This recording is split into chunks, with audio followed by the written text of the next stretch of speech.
Mirë, jemi rikthyer, do ndalemi në një temë teje delikate faktikisht të publikuar në lajmet e Top Channel nga kolegja Kristi Gongo, e cila është me mua në studio. Faleminderit shumë Kristi për kohën sot. Dhe që ka të bëjë pikërisht me predikimin e një lloj besimi që përpiqej mësuesi i anglishtes tu injektonte nxënësve të tij. Në një nga shkollat e Tiranës, siç u thash, ndodhte kjo dhe duket se ka kthyer një lloj shqetësimi tek të gjithë prindrit dhe më lejoni t'ju them që është bërë një problem tepër i madh, sidomos edhe në Ministrinë e Arsimit. Po se si Kristi u vu në dije të këtij rasti se çfarë ndodhi konkretisht në shkollën Gustav Mahler, për të qenë korrekte, dhe mbi të gjitha nëse ka apo jo një lloj mase që do të merret në vijim, se nga doli ky mësues i cili predikonte këtë lloj, po themi injektimi besimi, se nuk di nëse mund ta quaj fe, do të flasim në vijim. Në studio me mua gjithashtu edhe pastori Ylli Doçi. Faleminderit shumë për kohën tuaj. Kam në një lidhje direkte Roberta Liaj dhe Albatros Rexha. Faleminderit shumë të dyve për kohën. Mirëdita. Me lejen tuaj, do ta nis me Kristin të na bëjë një përshkrim të asaj që ka ndodhur dhe më pas do marr disa opinione nga ana juaj. Po Kristi.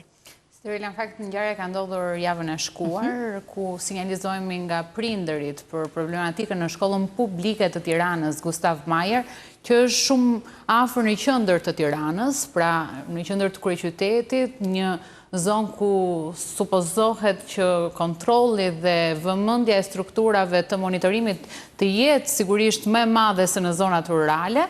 Ndodh një situatë në fakt që ka pasur sinjale të qasjes së mësuesit anglishtes prej gati një viti, por që kulmi i ngjarjes ka ndodhur pikërisht javën e shkuar, ku nxënësit dhe dëshmitë që ata japin së bashku edhe me familjarët e tyre tregojnë se kishte rreth 5 orë mësimi që mësuesi anglishtes, Dritan Zaimi, zhvillonte orë në lidhje me besimin që ai predikonte dhe që ua transmetonte këto edhe nxënësve. Madje ata tregojnë për mënyrën se si profesori ju fliste në anglisht për fundin e botës, për lëkundjet e tokës, ka pasur madje edhe pretendime nga ana e familjarëve se profesori ju tregonte për ringjalljen dhe për veprimet cilat janë të rrezikshme të flitem në sy të fëmijëve.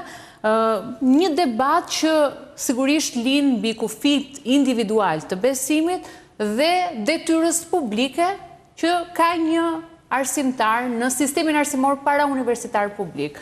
Është një çështje shumë delikate, sepse çështja është munduar të mbajë e fshehtë dhe në momentin që është publikuar pas transmetimit të kronikës në redaksinë e lajmeve në Top Channel, ka pasur reagim nga drejtuesit edhe nga kush është Dritan Zaimi? Si u bë, po themi, predikues në këtë lloj forme?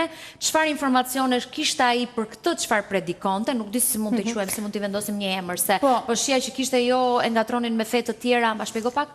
Ja, në fakt e gjithë çështja në ditën e parë të raportimit, prindërit edhe gjithë dëshmitë e mbledhura mendonin se bëj fjalë për besimin e dëshmitarit të Jehovait. Në fakt, në ditën e parë ne nuk u morëm me emrin, nuk u morëm me individin, sepse menduam çështja ishte më problematike duke u marrë mbi fenomenin, çfarë ndodh, si ka mundësi që Ministria e Arsimit lejon që të predikohet dhe të promovohet një fe e caktuar në një institucion arsimor publik, ku janë masat, çfarë ka çeduar, çfarë menaxhimi është bërë mbi këtë rast, dhe pas historisë gjithë menaxhimit të kryer dhe reagimit që patëm dhe nga Drejtoria Rajonale Arsimore, në fakt më pas u lumtuam dhe pam që situata ishte edhe më e komplikuar, sepse nuk kemi të bëjmë vetëm me Dritanin, por kemi të bëjmë me një grup të cilët në rrjetet sociale, në internet kanë kishën e tyre, një kishë që nuk është e njohur nga 5 komunitetet zyrtare të regjistruara, të njohura ligjërisht nga Marrëveshja dhe Këshilli Ndërfetar, që bëhet fjalë për kishën katolike, kishën ortodokse, bëhet fjalë për gjithashtu kryegjyshatën e Bektashimve dhe vëllazëria ungjillore. Nuk e kemi pjesë, por kemi këtë komunitetin që pretendojnë se janë pjesë e ungjillorëve dhe reklamohen, prezantohen në rrjetet sociale sikur janë pastor, por në të gjitha komunikimet që unë kam pasur me vëllazërinë ungjillore, ata e përjashtojnë kategorikisht dhe nuk pranojnë lidhjen me pastoren Alketa Ploga Auer. Po, pash videon e kësaj zonje, e cila ishte tek materiali Top Channel, e cila fliste dhe predikonte e tjerë me ratë. Çfarë përfaqëson këtë disa truke për t'i afruar fëmijët, duke menduar sigur kush bëhet pjesë e grupit tonë do marrë si këto atletet, këto për fëmijët. Për fëmijët, pra një mënyrë e rrezikshme që e qas fëmijën me një pastore të vetë shpallur. Pastore e vetë shpallur. Ky quhet grupim i evangjelist, ma shpjego pak pastore çfarë? Në fakt, unë kur isha presidenti Vllazërisë Ungjillore, jam njohur me këtë fenomen, me këtë grua dhe me këtë grup. Dhe e vërteta është, ata marrin hov nga një interpretim personal i Biblës, një rrymë e caktuar që mund të ekzistojë kudo në botë. Unë besoj që është e lidhur me ca rryma amerikane, por ajo që është e rëndësishme për ne të kuptojmë është që Vllazëria Ungjillore përbën një grupim kishash të ndryshme ungjillore dhe ata e kanë vlerësuar dhe dalluar që nuk mund të jetë pjesë serioze e grupimeve ungjillore. Pikërisht për shkak të këtyre devijimeve dhe interpretimeve personale, prandaj fatkeqësisht këta do ndodhin gjithmonë. Këto çështje, këto probleme, këto abuzime do ndodhin gjithmonë.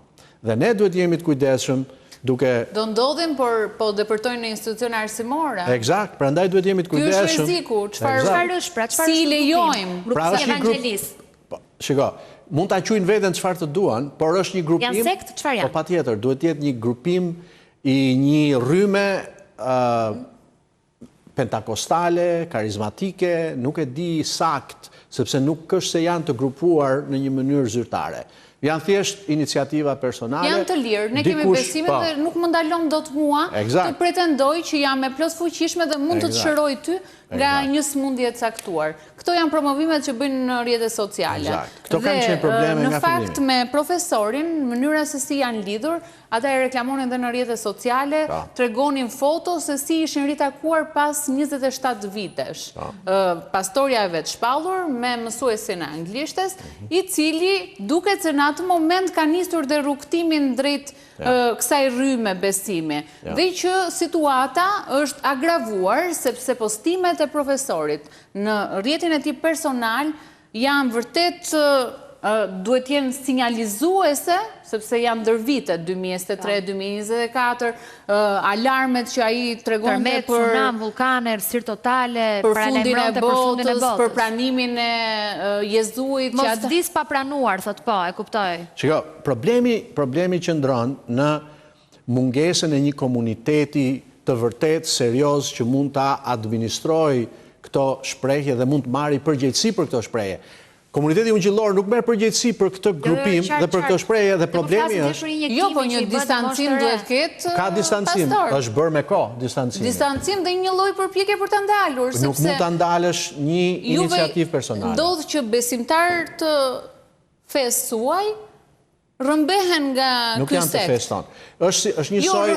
Shiko, është çështje indoktrinimi. E kuptoj. Është një soi si me kishën ortodokse. Doli ai prifti ortodoks, që quhej prift ortodoks. Ai po të gjithë që abuzojnë me fen, thua ti. Pikërisht. Pra, kisha ortodokse... Ne kemi rastin e imamëve të vetë shpallur, që çonin njerëz në Siri.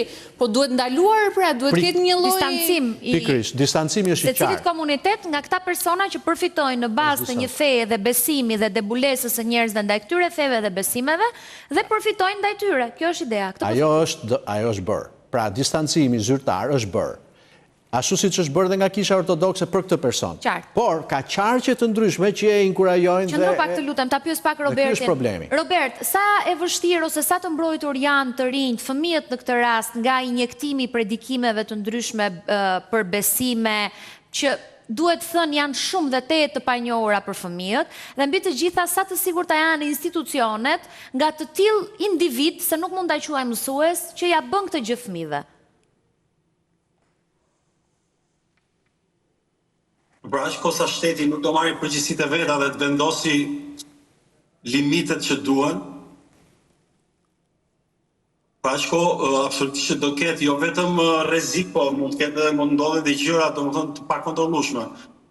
Unë besoj që ky është një incident periferik, do në thjesht një gabim individual, dhe shpresoj që mos tjetë një simptom, sepse po tjetë një simptom është shumë e rrezikim se sa thjesht Robert, i jep të detyra shtëpie për këtë punë. Kjo që po shet tani që ishte në plan të parë, është detyrë shtëpie që ai ja ka dhënë fëmijëve. Po, besoj që ky është një person, një individ, dhe nuk është një ideologji akoma. Është ideologji në rrjetet sociale, në platforma digjitale. Është vërtet e rrezikshme kur shikon se ndjekës ka. Më fal pak. Para që kosa ne në gjitha këto debatet që po marrim pjesë, askush nuk dëgjon. Askush nuk do me ditë që shkollat tona publike janë shkolla që përkasin një shtetin me neutralitet laik, që shkollat tona nuk janë hapësira shpirtërore, as hapësira ose laboratore ideologjike, si që kemi pas debatet e fundit, ku duhem të vim hapur fare për shkolla, e ti tregojmë neve fëmijëve, do më thonë, ka ai penis apo vagin, apo është në trupin e gabuar, apo gjithë të lloj perversitetet që po kërkohen. Është normale, unë nuk çoditem me këtë. Ama jam I sigur që ky mësuesi nuk do të shfrytëzonte rastin nëse fëmijët do ishin mbrojtur. Eksakt. Dhe në fakt Robert, për të vazhduar në të njëjtën linjë mendimi, që ta mbyll po, sepse shiko, ka dhe një gjë në lidhje me pushtetin, se gjërat janë të lidhura, nuk është I shkëputur ai nga si thosh harta e historisë. Pushteti nuk shfaqet asnjëherë me thunë, ose hapur, ose nuk bën shumë fare. Thjesht jam me këto forma, sikur kujdeset, të mbron, të formon. Dhe është një formë e mirë për ta menaxhuar dhe për të kontrolluar edhe brezin e vogël, domethënë fëmijët. Kupton? E vërtet, dhe në fakt për ta shtuar reagimi ishte vërtet për të dëshiruar në moment... Faktikisht edhe ne kërkuam, se po diskutonin pak para emisionit bashkë me Kristin, kërkuam një reagim nga ana qoftë ministrisë, qoftë institucioneve, po asnjëri nuk donte dalë. Detaji si Dorela është shumë I rëndë, sepse në momentin që ka pasur denoncim nga prindërit, pra është denoncim nga prindërit, jo nga shërbimi psikosocial, jo nga drejtoria e shkollës, jo nga gjitha strukturat që duhet të jenë në funksion për të garantuar përgjegjësinë. Çfarë ka ndodhur? Kanë hyrë në orën e mësimit, kur nxënësit ishin duke zhvilluar orën procesin mësimor me mësuesin anglishtes, dhe kanë ngrisur fletoret e nxënësve. Vetëm që të mos ketë prova, të mbajtë e fshetë, të mbajtë izoluar. Kush e bëri këtë gjë? E kanë bërë shërbimin psikosocial me drejtorinë e shkollës. Dhe ne kemi pasur shumë vështirësi për gjetur fakte. Edhe kaq ta keni gjetur, pa. Sepse çështja ishte vërtet delikate dhe ne kërkonim përpiqeshin ta mbanin sa më shumë të mbyllur. Ky është problemi e fëmijëve për të pastruar institucionin e tjerë me radhë, por kanë mendjen të pastrojnë imazhin e institucionit të shkollës edhe sistemit arsimor. Albatros, sa të mbrojtur janë fëmijët, qoftë nga individ, se nuk dua ta përgjithsoj që janë gjithë mësuesit, se është keq faktikisht ta bëjmë të gjën, po dhe në kaun tjetër sa të kujdesshëm duhen treguar prindrit. Fatkeqësisht, Shqipëria është kthyer në një vend ku bën eksperimente nga më të ndryshmet, edhe kjo është në mendimin tim është problem sistemik, edhe që duhet trajtohet jo nga poshtë lart, po nga lart poshtë. Nga poshtë lart prindërit ankohen, nxënësit vetë ankohen edhe me kaq përfundojnë muhabet, nuk ka çka të bëhet më tepër. Kështu që në këtë kontekst jo vetëm fëmijët, por edhe të rriturit në Shqipëri janë të rrezikuar, në mendimin tim. Arsyeja pse është kjo është sepse institucionet shtetërore kanë për detyrë që të balancojnë interesat e ndryshme. Njerëzit, shoqëria jonë ka komunitete të ndryshme, të cilat kanë interesa të ndryshme. Për shembull, komunitetet fetare janë një prej tyre, pastaj janë komunitete tjera, përfshi edhe komunitetet LGBT edhe të tjera. Të gjitha interesat janë legjitime. Por është detyrë e shtetit që t'i balancoj ato. Dhe unë pajtohem me ato që tha Roberti, se çdo veprim ka kundër veprimin e vet. Dhe tash nëse një pjesë e shoqërisë që është konservative, dhe njerëzit që janë konservativ, duhet ta themi në shoqërinë shqiptare janë shumicë. Ekziston një farë ide që konservativet janë pakicë, kjo është gabim. Konservativet janë shumicë, por janë shumicë e heshtur. sepse e konsiderojnë vetën që nuk kanë nevojë që luftojnë për të drejtat e vetën. Edhe tash, por në momentet kur kjo eksponent të kësaj shumice e ndin vetën që po cenohet, atë ka kundërveprim. Dhe një prej këtyre kundërveprimeve është iniciativa si kjo e këtij mësuesit, që ai të bëj atë farë luftën e vetë simbolike, kryqëzatën e vetë, sido që ta ketë përjetuar ai në atë drejtim. Do të thonë, shkollat tona, pavarësisht a janë publike apo jo publike, janë laike.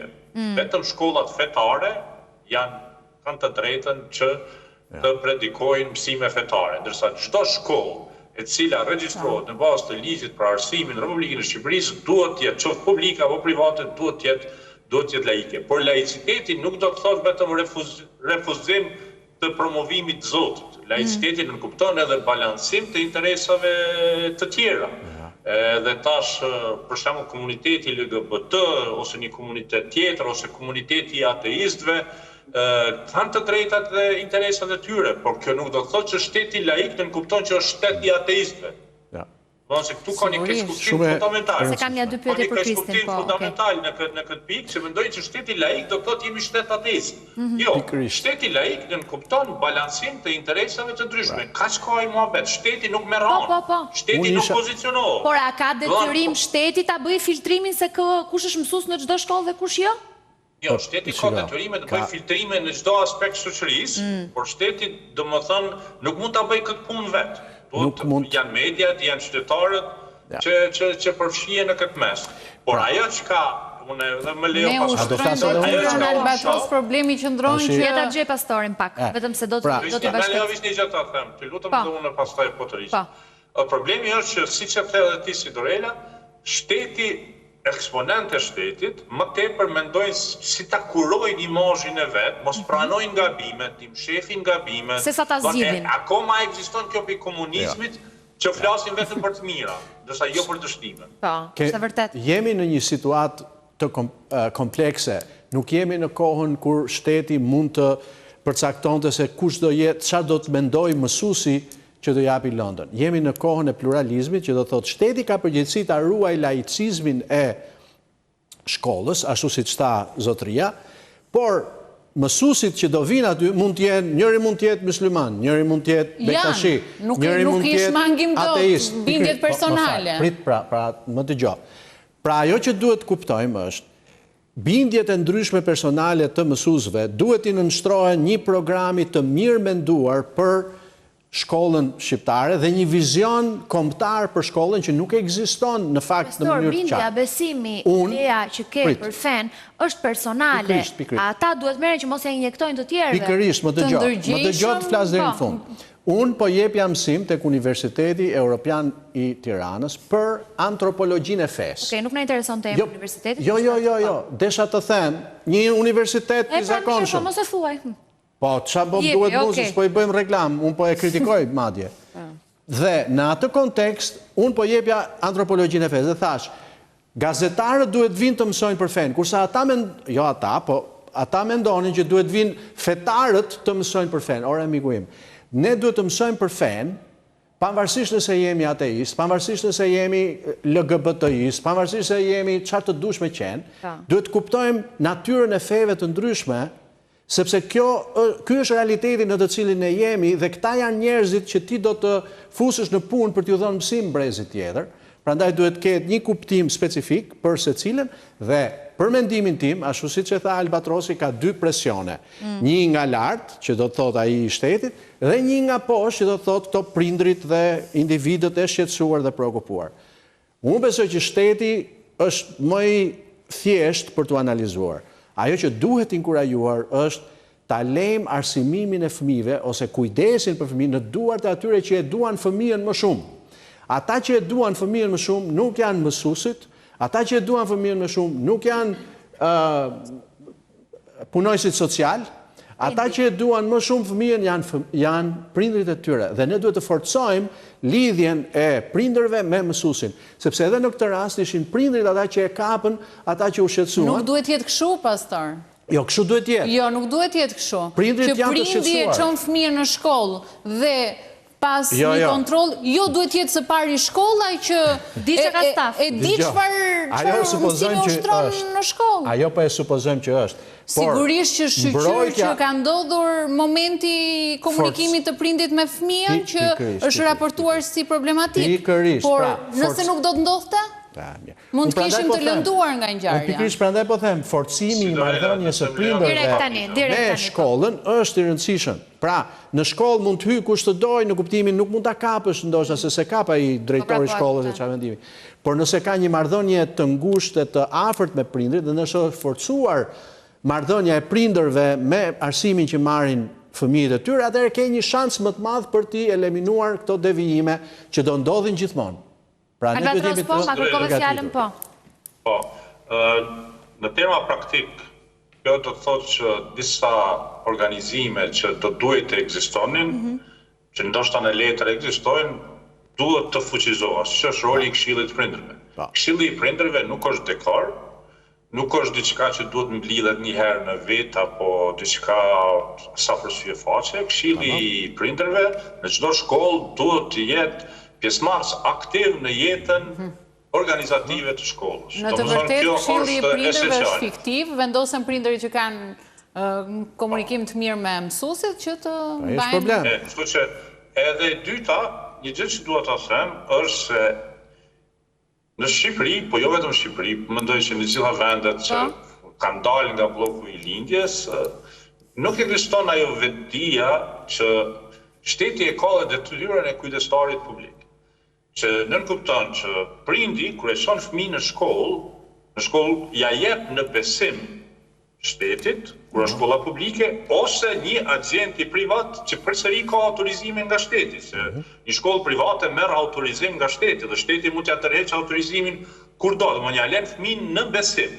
Dhe thyrja e këtij besimi nuk do duhet trajtohej si diçka hajt, po është gjë esenciale për funksionimin e shtetit, sepse njerëzit duhet të kenë besim që shteti e menaxhon dhe kujdeset për këtë besim që qytetarët ja i dorëzojnë shtetit. Albatros. Nuk është ka një fije shumë të hollë që e ndan mendimin e Kristit nga mendimi i pastorit, edhe këtu besoj që ndahen të gjithë, ndaj po marr shembull këta të dy që kam në studio. E para është një grup të cilët thonë, "Ore ne, okay, jemi prindër dhe kemi përgjegjësinë tonë, po unë kur e kam sjell në shkollë, e kam sjell për një staf të kualifikuar, nuk e kam sjell, nuk më ka thënë njëri muaj që do ketë një mësues që do t'i japi mësim djalit ose vajzës tënde për fen. Pra unë e kam sjell në mirëbesim te shkolla juaj, por nuk më keni vënë për këtë gjë." Jo, edhe kur ndodh të paktën të kapet problemi. Tani, ana tjetër e shkollës është që mbrohet duke thënë këto janë veprime individuale për të cilat ne nuk mund të mbajmë përgjegjësi. Pra, ata do mbajnë përgjegjësi. Ata s'ka se ta gjej vetëm pak Robertin Albatros dhe vi prapë tek ju dhe pastori, po. Shiko, unë thamë po thu se të gjitha, me pak fjalë, për aq kohë sa shteti mungon, është bashkëfajtor. Po. Absolute fare. Po. Qofse shteti përjashtohet nga kjo përgjegjësi edhe u dashan prindit dhe u dashan shoqatat e prindve dhe duhet ku diun fantazia e prindve që e ka dorëzuar te një shkollë, shkolla s'ka përgjegjësi fare. Shkollën e kontrollon shteti, pra përgjegjësia do shkojë aty ku duhet. Sigurisht që shkolla e ka përgjegjësinë, por nuk krahasohet me atë që ka shteti. Po. Jemi dakord, unë nuk besoj se kemi diferencë. Nuk besoj që jemi dakord të gjithë. Centralizuar se në Shqipëri ekziston kjo prirja e centralizimit të çdo gjëje. Edhe qeverisja efektive është qeverisja decentralizuar e cila është më afër qytetarit. Edhe në ligj të gjitha janë të specifikuara me këshill prindërve me të gjitha. Sigur këshilli i prindërve të funksionojë edhe të mblidhet rregullisht, të jetë pjesëmarrës aktiv në jetën e shkollës. Jo vetëm ky, por një shumë probleme të tjera evitohen. Donë që kemi raste të fëmijëve që shkojnë me frikë në shkollë, ku është policia e komunitetit, ku janë, policia e komunitetit është një detaj shumë i rëndësishëm. Edhe tash ne duhet të insistojmë në implementimin e këtyre normave evropiane që në aspektin e tekstit Shqipëria i ka në ligj, por në praktikë ne kemi ngel në vitet e 90-ta, dhe kjo problem. Albatros, unë mendoj që ne... Ja ta gjë dhe Roberti se ka folur pak, po. Shkurt, Robert. Nuk ka rëndësi, nuk ka rëndësi kush flet më shumë, po. Shiko, në lidhje kisha me sistemin e decentralizuar apo të centralizuar në Belgjik, shkollat janë gjitha publike dhe ka një kontroll të centralizuar të mërshëm dhe janë cilësore, nuk ka shkolla private dhe unë marrë si model këtë sistem shkollor ku shteti ka përgjegjësi totale në shkollë. Dhe në momentin shteti zhvishet nga kjo lloj përgjegjësie, atëherë neve do flasim këtu çdo javë. Do vim me një Në fakt, Robert, kështu ndodh. Jo me një moment kemi vëmendjen te feja, një moment tjetër. Çdo institucion që është pjesë e drejtës publike, është pjesë e shtetit. Dhe ne nuk mund të sistemi funksionon në të gjitha hallat. Po çfarë na mungon? Na mungon ajo piramida që ndan detyrat e secilit. A mund të tregoj gjendjen? Jo, qartë. A e di çfarë mungon? Shteti nuk ka interes. Me radhë. Ata theni çfarë mungon? Mungon një vizion kombëtar për arsimin shqiptar. Një vizion kombëtar, sepse jemi një komb që kemi 5 fe apo 10 fe dhe duhet të kemi një vizion kombëtar se si do t'i arsimojmë fëmijët që vinë nga familje me fe të ndryshme. Dhe kjo nuk ekziston. Ne vetëm kemi marrë copy-paste, ndoshta nga ndonjë shtet tjetër. Ky vizion kombëtar nuk ekziston. Dhe ky duhet ekziston. Kurse institucionet, urdhëro? Jo, më fal, po shoh tendencën që tenton të mbrosh shtetin. Jo mos më mbroj shtetin. Unë po e kritikoj shtetin, se po them nuk ekziston një vizion kombëtar. Ne jemi shqiptar. Si Dorila Rrad. Po jo, unë po e kritikoj shtetin, unë po them nuk ekziston një vizion kombëtar. Pra shteti ka një vizion. Një vizion për arsimin. Laicizmi është i pranueshëm, por një vizion kombëtar që e përfshin laicizmin, që është baza në fakt e unitetit shqiptar. Uniteti shqiptar nuk është i bazuar tek feja. Ne të pestë që jemi mendojmë njësoj ore. Po, jemi të shqetësuar. Ne po themi tani se kush do të merr përgjegjësitë e veta, se ne marrim telefon Ministrinë e Arsimit, nuk vim. Ministria e Arsimit në këtë moment Dorela është shumë e shqetësuar. Dhe ka të drejtë jetë e shqetësuar, sepse drejtoresha e arsimit në gjithë sistemin arsimor para universitar është me mas sigurie. Në fillim ju vendos mas arrest shtëpie, në këtë moment është me detyrim paraqitje. Unë si prind shumë intereson kjo kur çoj fëmin tim në shkollë. Patjetër të intereson, sepse është koka arsimit, po ta zgjidhin ata. Është koka që duhet të udhëheqë të gjithë dhe duhet japi qetësinë dhe sigurinë. Ja pra gjë i re kokës, i re problemit, kaos në institucione shtetërore. Fletoret e nxënësve janë njerëz të inkriminuar, njerëz që ndiqen nga drejtësia, çfarë po pret ti? Të jap si informacion, fletoret e fëmijëve janë mbledhur. Se më herët nuk janë ndjekur fare. Dakor. Do thotë që shteti funksionon. Ne mos mbroni shtetin se nuk është mirë për neve të takon. Jo, për mua është shqetësuese që në krye të drejtimit të politikave arsimore vendoset një njeri që nuk ka lidhje me arsimin, dhe vetëm sepse ndrohen ministrat dhe marrin njerëzit e tyre me vete, dhe në momentin që ndodh ka një çorientim total tek mësuesi. Dhe nuk ka kontroll, as drejtoria, nuk dëgjohet sepse i gjitha është çfarë do të mendojë. E di cila është tendenca e ignorancës që ekziston në shtetin shqiptar, është ai prindi që nuk di si të disiplinoj, po ose bërtet edhe ja fut me shpull, ose është tolerant dhe e letë bëjt qatë dojë. Sepse që të kesh një shtet të disiplinuar, të kesh një funksionim të mirë si që po dëshërojmë ne, duhet ketë një vizion kombëtar, një pikë referimi, një kuptim që ne kemi 5 fe të ndryshme këtu dhe fëmijët që vinë nga 5 komunitete, si do organizohet kjo punë. Del dhe ai të shkolla që të thotë po vjen fundi botës, edhe është mendësia e gabuar. Ata në vend që të mendësia e gabuar plotësisht reagimi i tyre. Po patjetër prandaj po them, ignoranca shkakton ose tolerancë pa kufi, ose autoritarizëm të rrep. Vdes pastori që kur flet nga që kallse ndërpret Kristi, i kthen kurrizin dhe kthehet kështu. Jo, po duhet të flas me ty unë se kam... Dhe lë Kristin, se nuk do që ti ndryri Kristi. Okej, diçka të fundit para se ta mbyllim. E para, duhet pyes pak ty Robert. Nuk di sa mund ta kesh si informacion, por në Belgjik për shembull si funksionon kjo çështje? Si e zgjidhin këtë problemin e fesë dhe implikimit që duan t'i bëjnë nëpër shkolla? Unë nuk jam ekspert në të vërtet. Po pra po, aj sa di. Shkolla është publike, e di që shkolla ka një farë, domethënë, stabiliteti, cilësie, domethënë, është në një nivel që të respektuar, kaq. Se si funksionon, përderisa janë institucione shtetërore, kuptohet që është shteti. Ka mekanizma, në momentin mund t'jetë prindi problemi. Ju të kam mbyll me ty, Kristi, në fund. Më falë, mekanizma ka çdo gjë. Po kur flas përgjegjësinë e shtetit, pikërisht flas mekanizmat që i vëvet shteti. Eksakt. Nuk po marr njerëz individ. Ore, për mua, si qytetar, faji është i shtetit dhe i prindërve. E di që është pak... Të gjitha zona gri nuk janë përgjegjës. Dëgjoj si Dorela, dëgjoj se shumë e rëndësishme. Shqiptarët nuk e lëvizin prapanisur për asgjë. Dhe shteti nuk ka asnjë përgjegjësi për një kavje që nuk lëviz as për interesin e fëmijës vet. Qartë. Kjo është përgjegjësia. Shteti nuk bën asgjë dhe faktikisht s'bën, nuk është morale. Po dhe unë po tish aty s'kam çfarë të bëj për kavjet. Pra nëse ke një popull të përgjegjshëm, mos i vetëm mos i fut të gjithë në një thes, të lutem. Atëherë shikoj se çfarë shteti. Albatros, e di që jo, vetëm mos i fut të gjithë në një thes, po thoya Robert, po është mendim individual. Nuk po fut të gjithë në një thes. Është kjo është kolektive.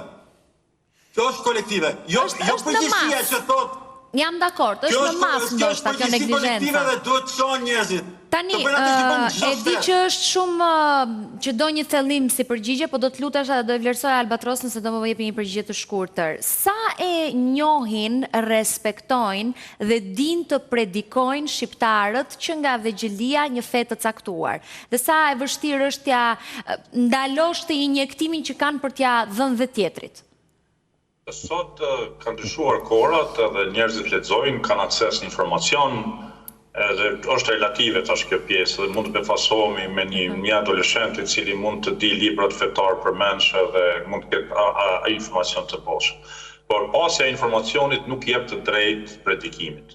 Shteti është laik, institucionet publike janë laike, institucionet që punojnë me autorizime publike që janë shkollat private, po ashtu janë laike. Edhe si që tha pastori më herët, esenca e unitetit tonë kombëtar qëndron në këtë marrëveshje që asnjë fe nuk qëndron mbi një fe tjetër. Por kjo nuk kufizohet vetëm te feja. Domethënë, kjo nuk kupton që asnjë fe nuk qëndron mbi një fe tjetër, po as fet nuk qëndrojnë mbi ateizmin dhe as ateizmi nuk qëndron mbi fet. Domethënë, të gjitha këto janë të barabarta në sytë e publikit. Unë e shoh Shqipërinë si një work in progress, unë po shoh gjëra pozitive që po ndodhin në Shqipëri, ndryshime që po ndodhin. Unë e kuptoj që njerëzit nuk kanë durim dhe dëshirojnë që ne të bëhemi Evropë dhe Belgjikë brenda 6 muajsh apo brenda një viti, është e pamundur. Shqipëria është e jona, shteti është i yni, nuk është një administratë imponuar nga jashtë. Duhet kemi besim në fuqinë tonë që ta përmirësojmë shtetin tonë. Shumë faleminderit Robert, Albatros, je i mirë pritur. Gjithnjë, përshëndes. Kristi, ku është mësuesi tani? Mësuesi nuk dihet ku është. Okej. Pra, sot kishte ditën e paraqitjes për të parashtruar qëndrimin e tij në lidhje me rastin dhe nuk është paraqitur. Është bërë nga ana e drejtorisë rajonale zgjidhja e njëanshme e kontratës. Ndërkohë që prej datës 3 shkurt nuk zhvillon më orë mësimore me nxënësit, nga ana tjetër unë them është për te një individi se si njerëz të caktuar, njerëz ndoshta të dobët në një moment të vështirë të jetës, arrin të bëhen pjesë e grupimeve të rrezikshme që marrin këtë titullin e të plot fuqishmit dhe flasin në emër të Jezu Krishtit, të paqen të zyrtarizuar, të pa njohur ligjërisht, vetëm duke abuzuar me lirinë e besimit dhe duke patur truke të caktuara për të indoktrinuar fëmijët. Po të dëgjoje fëmijët, një pjesë e mirë e tyre ishte profesori përgatitur, dhe në të vërtetë ai ishte profesori përgatitur. Mirë, çështja që predikonte fen është pastaj komplet gjë tjetër, por kam përshtypjen që në vijim do ketë ndoshta edhe ndonjë lloj reagimi nga Ministria e Arsimit për rastin në fjalë apo dhe nga vetë shkollat, të cilët do duhet të mbajnë një lloj përgjegjësie përballë gjithë prindërve. Faleminderit shumë. Faleminderit. Është gjithmonë kënaqësi, pastor, je i mirëpritur, tjerë do të flas prapë me Kristin që të prish të flasësh drejt. Publicitet.